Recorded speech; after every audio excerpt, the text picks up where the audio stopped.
ọjọ́ lẹ́wọ̀n lédè wẹ́rẹ́ o. mo lọ́jọ́ yọ̀ lónìí ló wọ lédè wẹ́rẹ́ o. mo lórí ìrọmọ lọ́jọ́ mi o. òní ọjọ́ kìíní oṣù kẹjọ ọdọọdún ló ń sọjọ́ bí rẹ o. tọdún 2022 wọ lédè wẹ́rẹ́ o. mo lórí ìrẹ dáadáa. mo nífẹ̀ẹ́ Olúwa Joshua Akínmọ́lá o. ọmọ kú oríire olóríire dáadáa. ọmọ ìyá mọ̀ pé alámàlà rẹ o. gbogbo nọ́mbà 3 Abiba Street Mọ̀sán Olúwo pátápátá porogodo. gbogbo èèyàn ẹ máa bọ̀ lọ́dọ̀ wa ẹ wá jàmàlà tó jojú gbèsè. àmàlà tó gbóúnjẹ fẹ́ gbẹ̀rẹ̀ o tó tún gbà wò bọ̀. olóúnjẹ àdídùn lé o. mo ní pé oúnjẹ àdídùn oúnjẹ tó jojú gbèsè oúnjẹ tó mára jí gbégbé oúnjẹ tó mára dán oúnjẹ tó fúnni lókun àtàgbára pẹ̀lú owó kínísí. bẹ́ẹ̀ ṣe ń jàmàlà lẹ́ẹ̀mọ̀ ń jẹ sẹ̀mó lẹ́ máa jẹ ẹyán ẹ̀bà ń bẹ pẹ̀lú onírúurú àwọn ẹran ogún fẹ́ràn gbẹ́ tó jojú gbèsè tó dáadáa ní. ẹ máa bọ̀ lọ́dọ̀ àmọ̀ pé o ìyá àmọ̀ pé alámàlà o grandma alámàlà ni ẹ máa bọ̀ kẹ́ ti wá jẹun from home to home láti ilé sí ilé rẹ̀ o.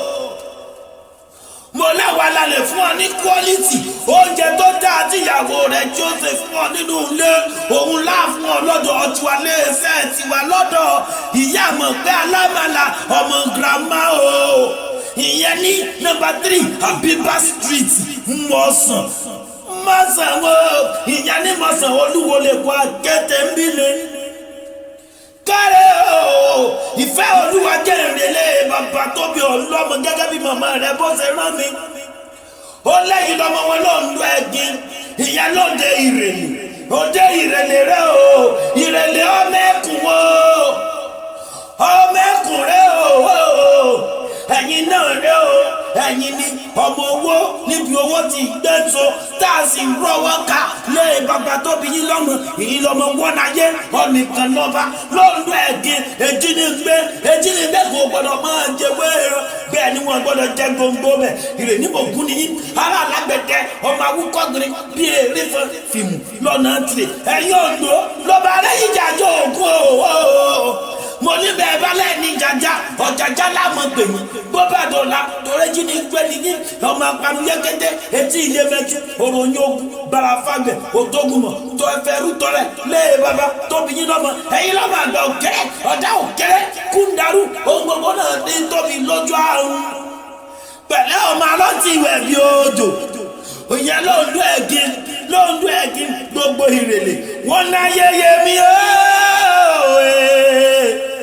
wọ́n náà yẹyẹ mi ọ̀nà àgógó pé o wọ́n náà yẹyẹ mi ọ̀nà àgógó pé o ìfẹ́ Olúwa wọ́n náà yẹyẹ mi wọ́n náà yẹyẹ mi ọ̀nà àgógó pé o wọ́n náà yẹyẹ mi ọ̀nà àgógó pé o. ọmọ kú oríire mo lọ́pẹ́ láyé ó gbogbogbò ó fẹ́rìgì tóbi onígbòkú yára onífojúsùnkún bàbá rẹ̀ wọn nífojúsùnkún ẹ̀ ní kékeré.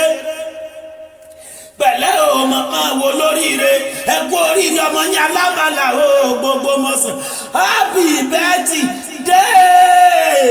wà gbẹ́láyé wà gbogbogbò nǹkan mọ̀ tiẹ̀ ọmọlé òjò lámọ̀ tiẹ̀ láre bọ́yá ṣe mọ̀ tiẹ̀ láàjì mo lọ́tún ló mọ̀ yọ ọ̀tọ̀ tún lòṣù gbáyọ ọ̀tọ̀ tún lòṣù gbáyọ láàyè ọ̀tún lòrùn náà orógbó lónìí ogbó obì ló fi kú dànù èèyàn tó bá ní ogún ìgbèrèrè làámọ́kẹ́wọ́dọ̀ ìgbèrèrè nílé wọn gbogbo aráyé ẹ̀ máa bọ̀ lọ́dọ̀ yàrá máa dáhùn olóúnjẹ gbogbo wọn ní Mọ̀sán o nọ́mbà 3 Abiba Street Mọ̀sán Olúwo ọmọ grandma alámàlà olóúnjẹ àdídùn ló rán mi sí ọ oúnjẹ tó pèsè tó jojú gbèsè oúnjẹ tó mára jí pẹ́pẹ́ fún ni lágbára àwọn àmàlà aláfún pẹ̀lú àmàlà òyìnbó àmàlà aṣù tó mára jí pẹ́pẹ́ ọ̀dọ̀ wa nìkan lè ti rí yòó lọ́dọ̀ ìyá mọ̀ pé alámàlà o ìfẹ́ Olúwa happy birthday.